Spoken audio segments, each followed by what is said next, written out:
우리가 그리스도인이 된다는 것은 사람들이 당신의 종교가 무엇이냐는 물음에 기독교라고 말한다거나 매주일 교회에 나가 예배를 드리는 것으로 되는 것이 아닙니다. 그리스도인이 된다는 것은 근본적인 삶의 변화를 말합니다. 고린도서 5장 17절의 말씀이 바로 그러한 의미입니다. 그런즉 누구든지 그리스도 안에 있으면 새로운 피조물이라. 이전 것은 지나갔으니 보라 새 것이 되었도다. 여기서 그리스도 안에 있다는 것은 그리스도 밖에서의 생활이나 생각들을 벗어버리고 새로운 사람으로 거듭난 삶을 말합니다. 그래서 그리스도인은 고도로 훈련된 종교인이 아니라 변화된 삶이 뒤따르는 진정한 신앙인이 되어야 합니다. 사람들이 종교인으로 사는 것에는 아무런 문제가 없습니다. 종교인으로 살면 교회를 다녀도 옛 모습이나 옛날의 사고방식대로 살아도 전혀 문제가 되거나 세상과 충돌할 일이 없습니다. 그렇지만 새로운 피조물이 된 우리는 그렇게 살 수 없습니다. 이에 바울은 말합니다. 이와 같이 너희도 너희 자신을 죄에 대하여는 죽은 자요 그리스도 예수 안에서 하나님께 대하여는 살아있는 자로 여길지어다. 이것이 그리스도 안에서 새롭게 거듭난 자의 삶의 모습입니다. 과거의 죄악된 습관들, 말이나 생각, 그리고 삶의 방식들에 대하여는 죽고 주님 안에서 하나님이 원하시는 삶의 방식대로 살아가는 것이 거듭난 자의 모습입니다. 그리스도인다운 모습은 전혀 없고 오랫동안 교회를 다니고 불려지는 것은 성도이고 집사이고 목사이지만 경건을 포장한 온갖 위선과 가식 그리고 그들의 종교적 열심을 세상이 비판하고 있는 이유입니다. 영국의 기독교 사상가인 멀컴 리치는 말하기를 세상 사람이 예수 믿는 사람을 비판하는 이유는 세상이 그리스도인들을 향한 유별난 기대를 가지고 있기 때문이라고 하였습니다. 이 말은 예수 믿는 사람들은 무엇인가 다를 것이라는 기대를 가지고 있다는 이야기입니다. 세상은 우리의 종교적 열심에는 관심이 없습니다. 그리스도인으로서의 변화된 모습이나 세상과 다른 구별된 모습을 보일 때 그때 세상은 우리의 말에 귀를 기울일 것입니다. 이제 이스라엘 백성들은 요단강을 건너 가나안에 첫 발을 내딛습니다. 분명한 것은 우리가 그리스도인이 되고 난 이후에 거듭난 자로서의 삶의 방식으로 살아가야 하듯이 가나안에 들어간 이스라엘 백성들에게도 하나님의 백성으로서 합당한 삶의 방식이 필요합니다. 미쳐 돌아가는 세상에서 살아남기란 책이 있습니다. 이 책에는 세상을 살아가는 방법들에 대하여 설명하고 있습니다. 받았던 상처로부터 자유로워지는 방법이나 상처받지 않는 방법, 남들의 시선으로부터 자유로워지며 열등감을 극복할 방법들을 말합니다. 미쳐 돌아가는 세상이라는 이 표현이 좀 극단적이고 자극적일 수 있지만 그만큼 우리가 살고 있는 사회가 그러하다는 것을 말하고 있습니다. 그러한 세상에서 어떻게 살며 어떻게 살아남을 것인가 하는 이야기입니다. 지금 이스라엘 백성들이 들어간 가나안 땅이 그러합니다. 하나님께서 약속하신 땅이지만 그곳에는 온갖 우상과 죄악된 문화가 가득합니다. 지금 우리가 살고 있는 세상은 어떻습니까? 앞서 소개한 책의 제목처럼 미쳐 돌아가고 있지는 않습니까? 동성애를 합법화하고 윤리와 도덕과 양심은 사라지고 공의와 정직을 말하려 하지 않습니다. 향락과 퇴폐적인 문화들이 가정과 학교와 교회를 무너뜨리고 있으며 부모가 자식을 버리고 보험금을 타기 위해 배우자를 청부살인하고 돈 때문에 자식이 부모를 죽입니다. 지금 우리는 이러한 시대를 살아가고 있습니다. 그렇기 때문에 오늘 우리가 살고 있는 가나안은 광야에서보다도 더 하나님의 절대적인 은혜가 필요한 곳입니다. 이스라엘 백성들이 하나님이 약속하신 가나안에 들어갔다고 해서 모든 것이 끝난 것은 아닙니다. 그들은 자신들을 불러내시고 광야의 여정을 걷게 하신 이유가 무엇인지를 알아야 합니다. 그리고 이제는 애굽에서의 가치들이나 광야에서의 불순종을 끊고 하나님 백성으로서의 합당한 삶을 살아가야 하는 것을 깨달아야 합니다. 앞으로 이스라엘 백성들이 살아갈 가나안은 그 땅에 대한 설렘과 기대감도 있겠지만 한편으로는 그 땅은 낯설고 두려운 곳이며 유혹이 적지 않은 곳임을 알아야 합니다. 이러한 곳에서 이스라엘 백성들이 어떻게 살아남을 것인가 하는 것이 오늘 우리가 살펴볼 내용입니다. 여호수아 1장에서 하나님은 처한 상황이나 보이는 현실로 인해 두려워하고 있을 여호수아나 그리고 이스라엘 백성들에게 약속과 비전을 주시면서 두려워하지 말라고 명령하셨습니다. 그런데 오늘 본문 1절을 보면 이스라엘 백성들의 마음과는 달리 2장에서 라합이 고백한 것처럼 정말로 두려워하고 있는 것은 이스라엘이 아니라 가나안 땅에 있는 왕들과 그곳의 사람들이었습니다. 본문 1절입니다. 요단 서쪽의 아모리 사람의 모든 왕들과 해변의 가나안 사람의 모든 왕들이 여호와께서 요단물을 이스라엘 자손들 앞에서 말리시고 우리를 건너게 하셨음을 듣고 마음이 녹았고 이스라엘 자손들 때문에 정신을 잃었더라. 가나안에 있는 모든 왕들과 그곳의 사람들은 하나님이 요단에서 행하신 일을 듣고 정신을 잃을 정도로 전의를 상실하였습니다.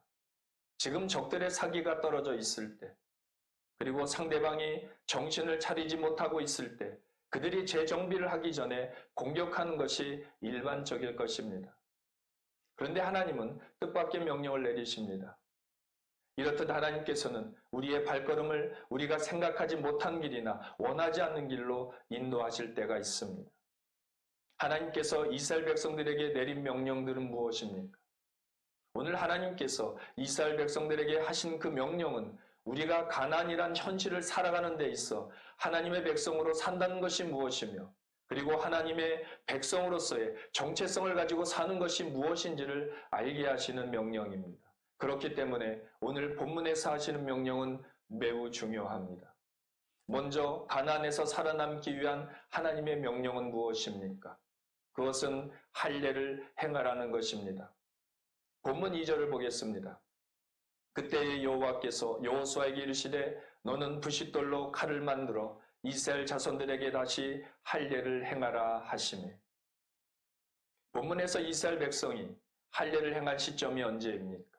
본문 2절에서는 그때라고 말하고 있는데 그때는 요단강을 건넌 직후를 말합니다. 요단에서 길갈까지의 거리는 10km 정도가 됩니다. 그리고 길갈에서 여리고까지의 거리는 3에서 4km 정도가 됩니다. 그러니까 길갈에서 여리고까지는 걸어서 1시간이면 좋게 갈 수 있는 거리입니다. 지금 이스라엘은 적군이 기습하게 되면 모두 전멸할 수 있는 그 거리에 있으며 자신들을 방어조차 할 수 없는 넓은 평지에 놓여 있습니다. 그럼에도 하나님은 이러한 전쟁터에서 말도 안 되는 명령을 내리고 있습니다. 그러면 이스라엘 백성들에게 있어 할례는 어떠한 의미가 있습니까? 도대체 할례가 무엇이기에 그것도 전시 상황에 할례를 명령하는 것입니까? 할례는 창세기 17장에서 하나님께서 아브라함에게 많은 후손과 땅을 주시겠다는 약속을 하시면서 언약의 증표로 할례를 명령하였습니다. 창세기 17장 12절 13절입니다. 너희의 대대로 모든 남자는 집에서 난 자나 또는 너희 자손이 아니라 이방 사람에게서 돈으로 산 자를 막론하고 난 지 8일 만에 할례를 받을 것이라. 너희 집에서 난 자든지 너희 돈으로 산 자든지 할례를 받아야 하리니 이에 내 언약이 너희 살에 있어 영원한 언약이 되려니와. 할례가 이스라엘에게 영원한 언약이 될 것이라고 말씀합니다. 그러나 만약 할례를 받지 않는다면 하나님의 언약을 배반하는 것이라고 말씀합니다. 창세기 17장 14절입니다. 할례를 받지 아니한 남자 곧 그 포피를 베지 아니한 자는 백성 중에서 끊어지리니 그가 내 언약을 배반하였음이니라. 그러므로 할례를 받는다는 것은 하나님의 백성으로서 하나님과의 언약과 더불어 하나님과 관계를 맺는 중요한 신학적인 의미를 지니고 있습니다. 그런데 이스라엘은 출애굽 이후 광야 생활을 하는 동안 할례가 지켜지지 않았음을 오늘 본문은 말씀합니다. 본문 5절입니다. 그 나온 백성은 다 할례를 받았으나 다만 애굽에서 나온 후 광야길에서 난 자는 할례를 받지 못하였습니다. 그래서 하나님은 출애굽 이후의 세대들이 할례를 받을 것에 대하여 명령하십니다. 그런데 왜 하필이면 지금일까요? 여리고를 점령한 후에 할례를 행하여도 되지 않았습니까? 그러면 하나님께서 원수의 목전에서 할례를 명령하신 이유가 무엇일까요? 이것이 오늘 우리가 생각해 볼 첫 번째 교훈입니다. 지금 이스라엘에게 시급한 것은 어떻게 저 견고한 진과 같은 여리고를 함락할 것인가 하는 것입니다. 승리를 위한 전술과 전략을 짜는 일이 급선무가 아니었을까요? 그런데 하나님은 요단강을 건널 때처럼 뜻밖의 명령을 하십니다. 만약에 할례를 행한 후에 적들이 쳐들어온다면 이스라엘은 꼼짝없이 당해야만 합니다. 과거 야곱의 딸 디나가 세겜에게 더럽힘을 당하였을 때 야곱의 아들들이 하몰과 그의 아들 세겜에게 마을 사람들과 함께 할례를 받는 조건으로 디나를 주기로 약속하였습니다. 그들이 할례를 받고 고통 중에 있을 때 그들을 전멸시킨 사건을 이스라엘 백성들이 모르지 않을 것입니다. 그럼에도 하나님은 할례를 명령하셨고 이스라엘은 그 명령을 따릅니다. 먼저 하나님은 가나안 정복을 앞두고 이스라엘 백성들과의 언약을 재확인할 필요가 있었습니다. 오늘 본문을 보면 광야 세대들이 할례를 받지 못한 이유에 대해서 설명합니다. 본문 6절과 7절입니다. 이스라엘 백성들이 여호와의 음성을 청종하지 아니하므로 여호와께서 그들에게 대하여 맹세하사 그들의 조상들에게 맹세하여 우리에게 주리라고 하신 땅, 곧 젖과 꿀이 흐르는 땅을 그들이 보지 못하게 하리라 하시매 애굽에서 나온 족속 곧 군사들이 다 멸절하기까지 40년 동안을 광야에서 헤매었더니 그들의 대를 잇게 하신 이 자손에게 여호수아가 할례를 행하였으니 길에서는 그들에게 할례를 행하지 못하였으므로 할례 없는 자가 되었음이었더라. 이 말씀은 그들이 할례를 받지 못한 이유에 대하여 설명하고 있는 것이지만 출애굽 세대가 광야에서 40년을 방황한 이유이기도 합니다. 그렇지만 6절의 말씀은 출애굽 세대에게만 해당되는 말씀이 아닙니다. 광야에서 태어난 세대들이 기억해야 될 말씀이며 오늘날 가나안에서 사는 우리 모두가 귀담아 들어야 할 말씀이기도 합니다. 여기서 우리가 알아야 할 것은 할례를 통해 언약을 확인하고 관계가 회복되었을지라도 그들에게 요구되는 삶의 방식은 광야에서와 같이 똑같음을 알아야 합니다. 그렇다면 그들에게 있어 할례를 행한다는 것은 무슨 의미입니까?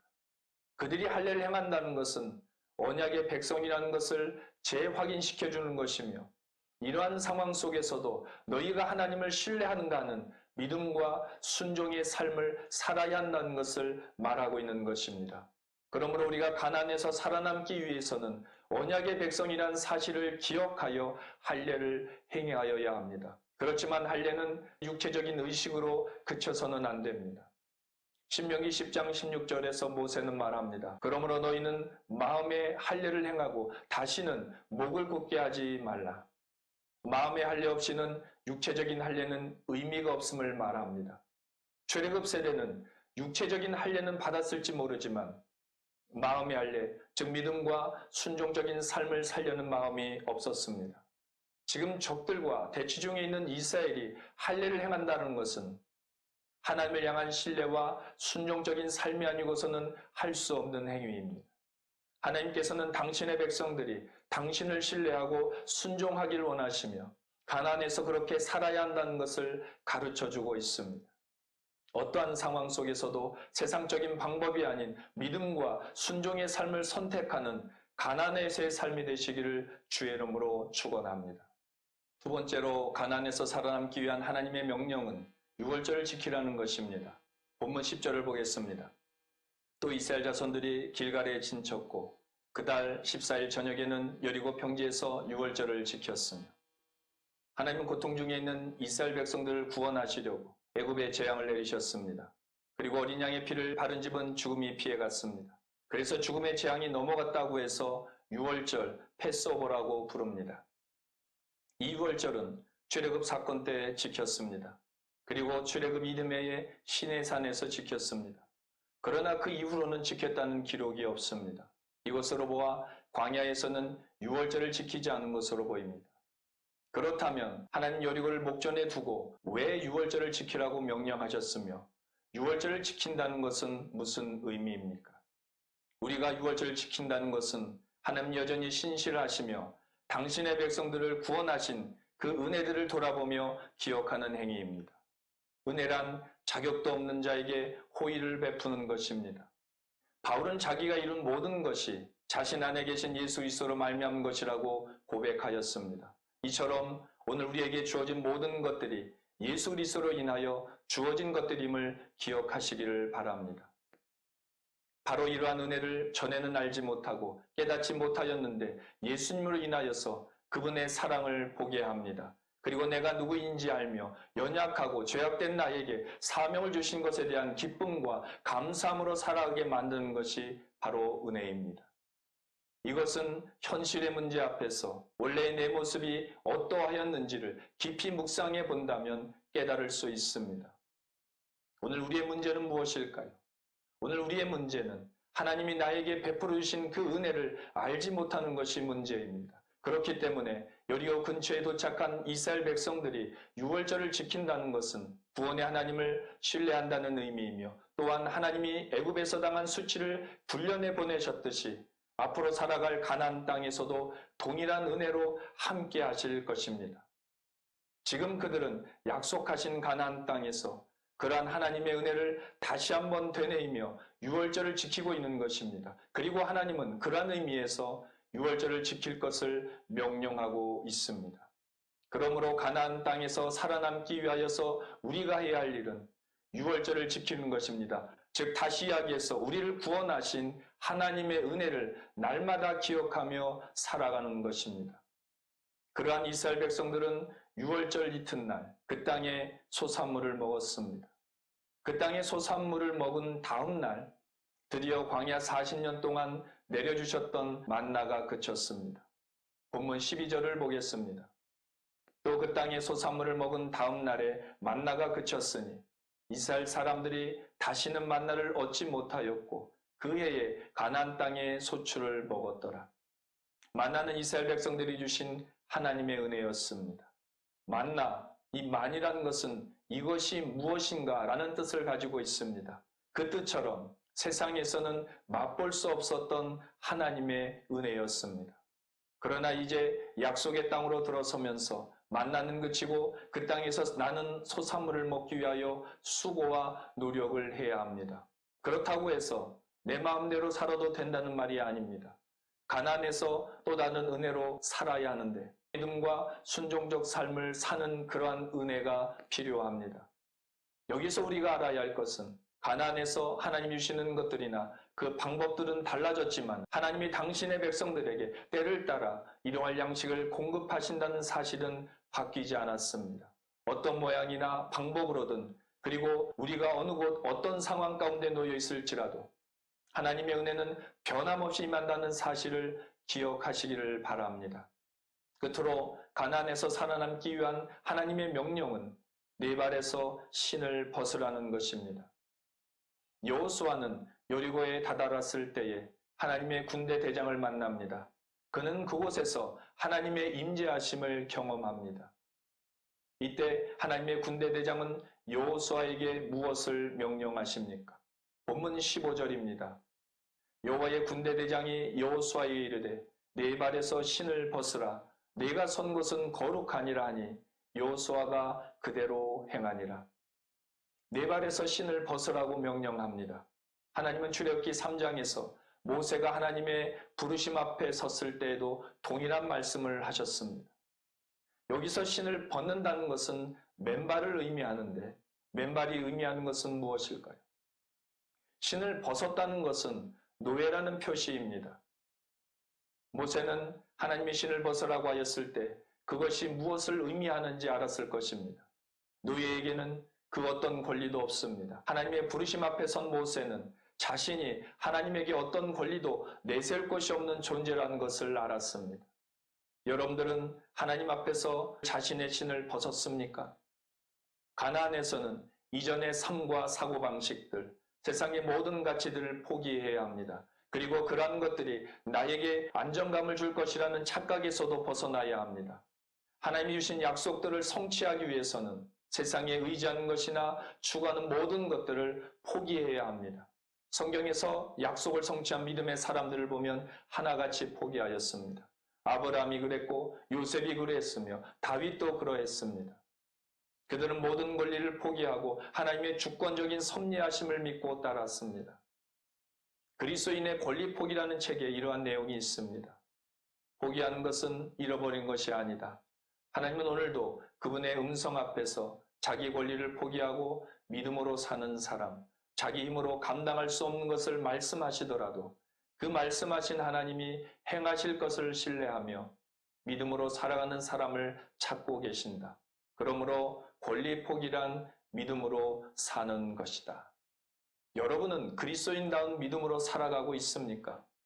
내가 포기할 것은 무엇입니까? 오스왈드 챔버스는 우리가 예수님께 나가는데 가장 큰 방해가 되는 것은 인간의 기질과 자기 자신의 애착이라고 말합니다. 그러면서 이어서 말하기를 우리가 하나님께 바칠 수 있는 유일한 단 한 가지가 있다면 그것은 자신에 대한 권리라고 말합니다. 우리의 권리를 포기한다는 것은 우리의 권리를 그분께 양도하는 것, 즉 내어드리는 것을 의미합니다. 또한 챔버스는 우리가 하나님께 자신에 대한 권리를 포기한다면 당신의 삶으로 거룩한 실험을 하실 것이라고 말하고 있습니다. 거룩한 실험이란 양도된 우리의 삶을 하나님께서 거룩하게 사용하실 것이라는 의미입니다. 그러므로 권리 포기는 하나님께 자기 자신을 철저하게 내려놓는 것이라 할 수 있습니다. 오늘 하나님께서 가나안에 사는 우리에게 원하는 것이 무엇일까요? 바로 내 발에서 신을 벗는 것입니다. 나의 모든 권리를 포기하고 우리가 할 수 있는 일은 아무것도 없다는 사실을 자각하고 겸손히 하나님의 인도하심 따라 순종적인 삶을 살기를 원하고 계십니다. 결론적으로 말씀을 드립니다. 가나안에서 살아남기를 원하십니까? 그렇다면 할례를 행하여야 합니다. 그곳에서 할례는 하나님을 향한 믿음과 순종 없이는 할 수 없습니다.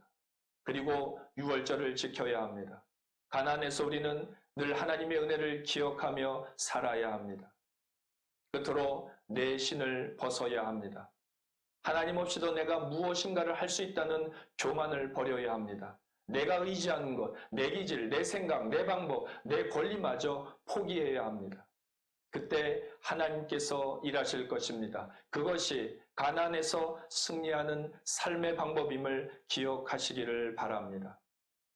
과거 이스라엘은 광야에서 하나님께 불순종하였고 그리고 앞으로 살아야 될 가나안은 죄악과 우상으로 가득한 땅입니다. 그렇지만 그러한 죄악된 땅을 축복의 땅으로 바꿔야 합니다. 누가 그렇게 해야 합니까? 이스라엘 백성들이 그리고 오늘 우리가 해야 할 일입니다. 이것이 우리가 가나안 땅에 들어가는 이유입니다.